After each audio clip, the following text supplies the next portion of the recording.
Bonsoir mesdames, j'espère que vous allez bien, c'est Alexandre, votre coach. Aujourd'hui dans cette vidéo, essayons de voir ensemble qu'est-ce que la dépendance affective. Vous allez voir, vous allez tout comprendre avec un schéma assez simple. Donc je vous invite vraiment à rester jusqu'au bout de cette vidéo pour découvrir qu'est-ce que la dépendance affective. On y va, c'est parti, let's go. Pour les femmes qui me découvrent pour la première fois et qui ne savent pas qui je suis, bonjour, je m'appelle Alexandre, dans la vie je suis coach, j'aide et j'accompagne les femmes qui souhaitent transformer leur corps dans le miroir, avoir une meilleure santé et se sentir à l'aise, vivre des expériences nouvelles pour grandir et réussir leur vie sentimentale. On va commencer cette vidéo par poser le contexte. La dépendance affective est quelque chose qui peut nuire terriblement au couple parce que, bien que les deux puissent terriblement s'aimer, si vous souffrez de dépendance affective, votre partenaire va en souffrir également. Et vous allez découvrir justement pourquoi avec le petit schéma suivant. On va débuter par notre histoire d'amour est remise en cause. Donc on part déjà du postulat de base qu'ici, on se fait des films peut-être, on remet en cause la relation, ce qui crée du doute, ce qui crée de l'incertitude. Et donc du coup, ce qui pousse à donner peut-être davantage pour conserver cette relation. La confiance en soi diminue. On commence à baisser son estime de soi, on se dit, il va peut-être trouver un peu mieux. Il va trouver une femme plus jolie, plus belle, qui va plus lui plaire.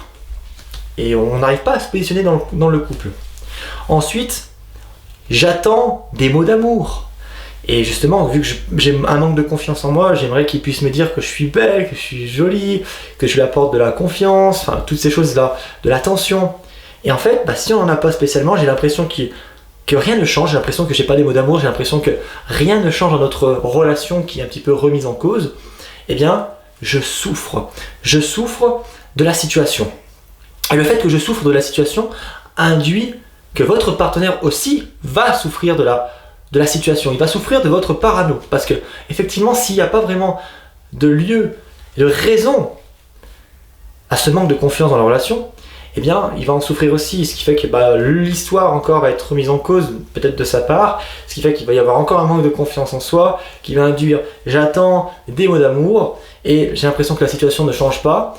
Je souffre de la situation, mon partenaire souffre de ma parano, et encore on remet la relation en cause. Donc ici, ce qui est important de comprendre, c'est que 1 plus 1 n'est pas égal à 2 mais égal à 3. Il y a une personne qui pilote le couple et vous ne devriez pas associer votre confiance en vous avec celle du couple. Votre confiance est imperméable. Autrement dit, vous devez vraiment découvrir la barrière. Là, ça c'est une barrière. Pour moi, j'aime bien faire ce signe, c'est comme de la défense. C'est une barrière. Il faut préserver votre monde intérieur. Votre amour de vous-même, parce que vous allez vous combler d'amour avant d'être heureuse dans une relation.